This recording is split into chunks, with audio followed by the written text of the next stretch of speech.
Hey, I'm Jeff Benjamin, and you're watching the AU Review.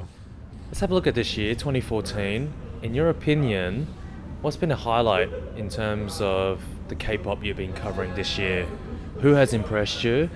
Any particular teams or new teams even? So, what has actually excited you this year in terms of K-pop? I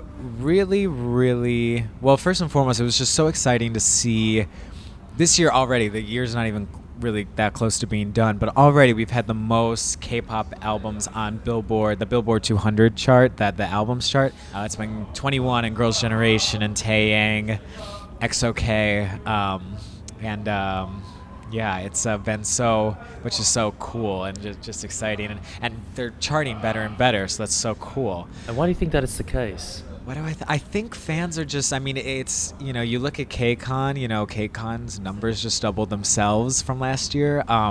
You just see, it's not only, I think it's not only fans have moved on past watching videos on YouTube. They're realizing that they can literally show their support and then see the results of their support, on the charts or whatever it may be.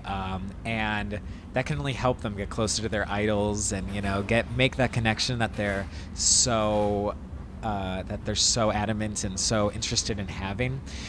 So I really think, it's there. And it's also just companies being better at, getting the music on iTunes faster or making it more accessible. I mean, they're not promoting in America at all, but they are, paying more attention to just how the infrastructure works here. In terms of music, I really have liked all of Infinite's singles this year. They are really, really doing a good job. It's a lot of like 80s synth stuff that I'm really liking, but then the recent single Back has like this orchestra pop sound. It's just really, really cool. I'm really impressed by them this year in particular.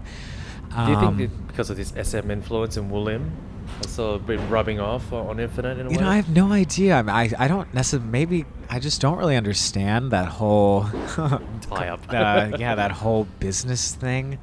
I have no idea. I feel like they've always done a really good job, and yeah, I think they're just hopefully getting bigger and better. I've come to, they weren't even really on my radar before, but now AOA is on my radar, and I think their songs are really addicting and really good. Is And it after they ditched the band concept? I guess so. I did read that they had like a band concept before, and yeah, it's they're just really fun, and like I'm really liking it. Orange Caramel's Catalina was like this crazy.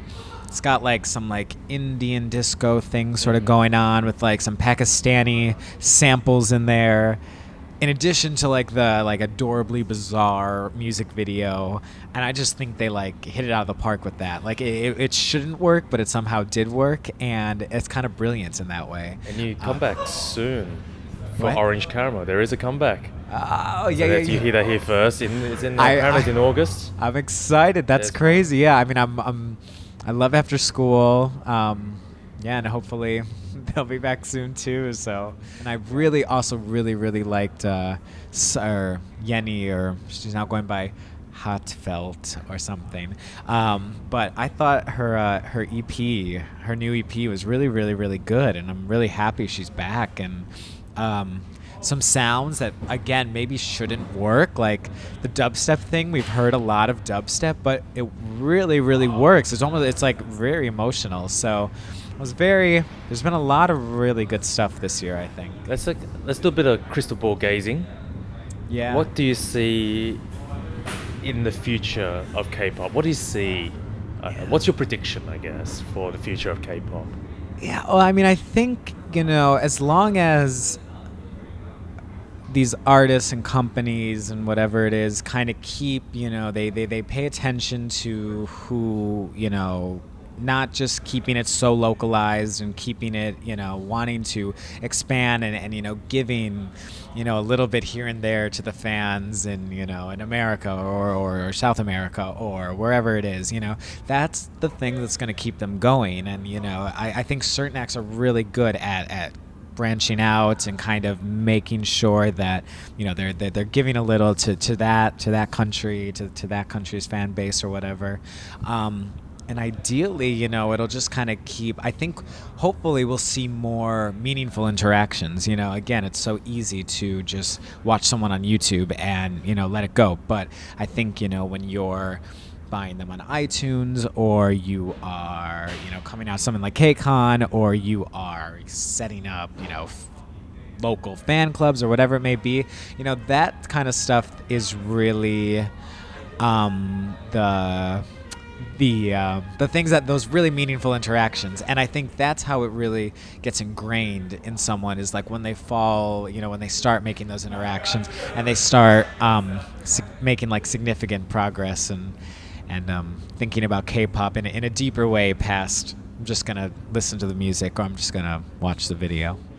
Well, Jeff Benjamin, it's been fantastic to talk to you. Yes, thank you. Thank you. It's been great to meet you two this weekend. Yeah. We hope to catch up with you again a later time and talk about the industry again. So, of course. thank you for your time. Thank you. It's been awesome.